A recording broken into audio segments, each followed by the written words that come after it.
really cool to have a greenhouse because it gives us the opportunity to do a lot of cool hands-on projects.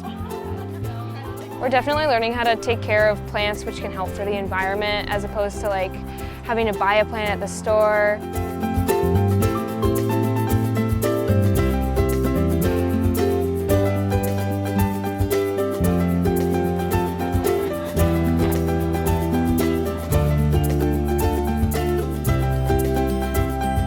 We're helping the second graders along with planting their marigolds. We're learning basically gardening practices, how to take care of a plant, and then also just us as high school students just dealing with the younger kids. That helps us learn a lot too.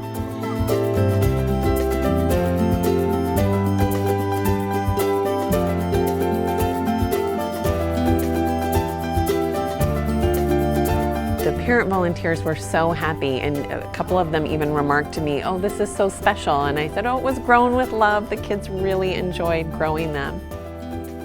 Overall, this project was a huge success. The teachers are excited, the kids are excited, and we plan to continue this into the future.